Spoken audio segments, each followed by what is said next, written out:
जिस तरीके का व्यवहार सदस्य ने किया है, मैं कुछ समय के लिए यहाँ बैठने में अपने आप को सक्षम नहीं पा रहा हूँ। देश के उपराष्ट्रपति और राज्यसभा के चेयरमैन जगदीप धनखड़ ने खराब सेहत का हवाला देते हुए 21 जुलाई को अपने पद से इस्तीफा दे दिया, जिसको लेकर केंद्रीय गृह मंत्रालय ने अधिसूचना भी जारी कर दी। हालांकि विपक्ष की तरफ से उपराष्ट्रपति जगदीप धनखड़ के इस्तीफे पर लगातार कई तरह के सवाल भी खड़े किए जा रहे हैं। विपक्षी सांसद लगातार यही कह रहे हैं कि ये दबाव में दिया गया इस्तीफा है। पूर्व उपराष्ट्रपति जगदीप धनखड़ ने अपने पद से इस्तीफा देकर सबको चौंका दिया है। सवाल उठने लगे कि जब मॉनसून सत्र के पहले दिन वो सदन की कार्रवाई का हिस्सा बने रहे तो आखिर अचानक ऐसा क्या हुआ कि उनको स्वास्थ्य कारणों के चलते इस्तीफा देना पड़ा।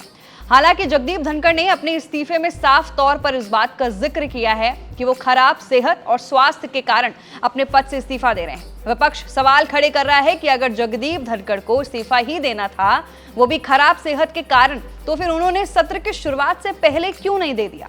क्यों जगदीप धनखड़ संसद के मॉनसून सत्र के पहले दिन सदन में आए, कार्रवाई में हिस्सा लिया और देर शाम अपने पद से इस्तीफा दे दिया? जगदीप धनखड़ के इस्तीफे से पहले दिन भर सदन की कार्रवाई चलती रही। हालांकि संसद के दोनों सदनों में हंगामा होता रहा, लेकिन इस्तीफा देने से पहले क्या कुछ हुआ संसद भवन परिसर में, चलिए आपको विस्तार से जानकारी देते हैं। सुबह 11 बजे संसद के दोनों सदनों की कार्रवाई शुरू हुई। राज्यसभा के चेयरमैन जगदीप धनखड़ राज्यसभा में पहुंचे और उन्होंने नए सांसदों का स्वागत किया और जिन पूर्व सांसदों का निधन हुआ उनको शोक और संवेदना व्यक्त की। इसके साथ राज्यसभा में प्रश्नकाल शुरू हुआ।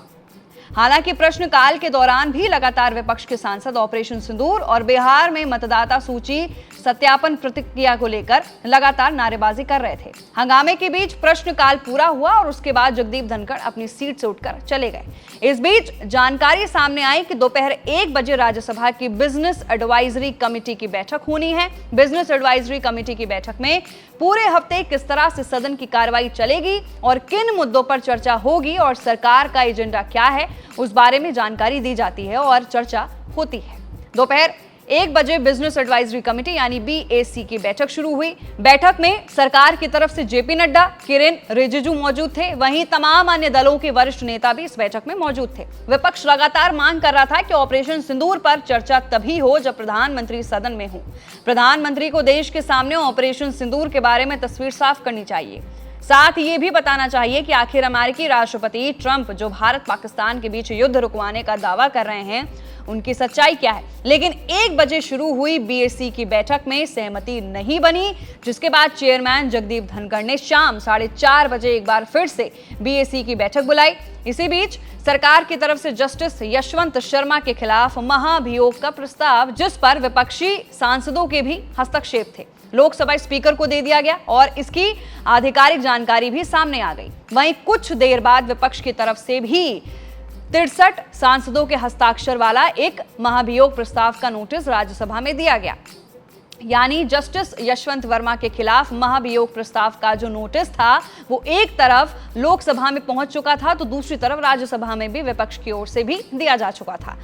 शाम 4:30 बजे BAC की बैठक का वक्त था, लिहाजा जगदीप धनखड़ सीधा उस बैठक के लिए चले गए जहां पर तमाम राजनीतिक दलों के वरिष्ठ नेता मौजूद थे। लेकिन इस बार BJP की तरफ से JP नड्डा और किरेन रिजिजू वहां नहीं मौजूद थे, बल्कि संसदीय कार्य राज्य मंत्री L मुरुगन बैठक में मौजूद थे। सूत्रों के मुताबिक राज्यसभा के चेयरमैन जगदीप धनखड़ ने सवाल पूछा कि आखिर राज्यसभा में सदन के नेता JP नड्डा और संसदीय कार्य मंत्री किरेन रिजिजू क्यों नहीं आए। जवाब में L मुरुगन ने बताया कि वो किसी संसदीय काम में व्यस्त थे, वहीं इस वजह से वो बैठक के लिए नहीं आ पाए। इसके बाद जगदीप धनखड़ ने BAC की बैठक मंगलवार यानी 22 जुलाई के लिए स्थगित कर दिया।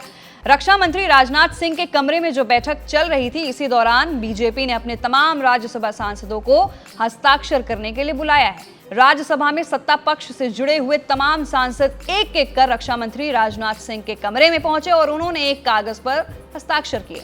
इस दौरान रक्षा मंत्री राजनाथ सिंह के कमरे के बाहर हलचल काफी तेज थी। रक्षा मंत्री के कमरे में वरिष्ठ नेताओं की यह बैठक करीब 2.5 घंटे तक चली और इस दौरान न सिर्फ BJP के सांसदों ने बल्कि NDA में BJP के सहयोगी दलों के सांसद भी हस्ताक्षर करने पहुंचे। तो फिलहाल के लिए अभी ये सवाल ही है कि आखिर जगदीप धनखड़ ने इस्तीफा क्यों दिया है, क्या है इसके पीछे का कारण स्वास्थ्य के अलावा। आपके मन में क्या सवाल है तो नीचे दे कमेंट सेक्शन में जरूर बताइए। मैं थी आपके साथ वंशिका सिंह और आप देख रहे हैं एबीपी लाइव।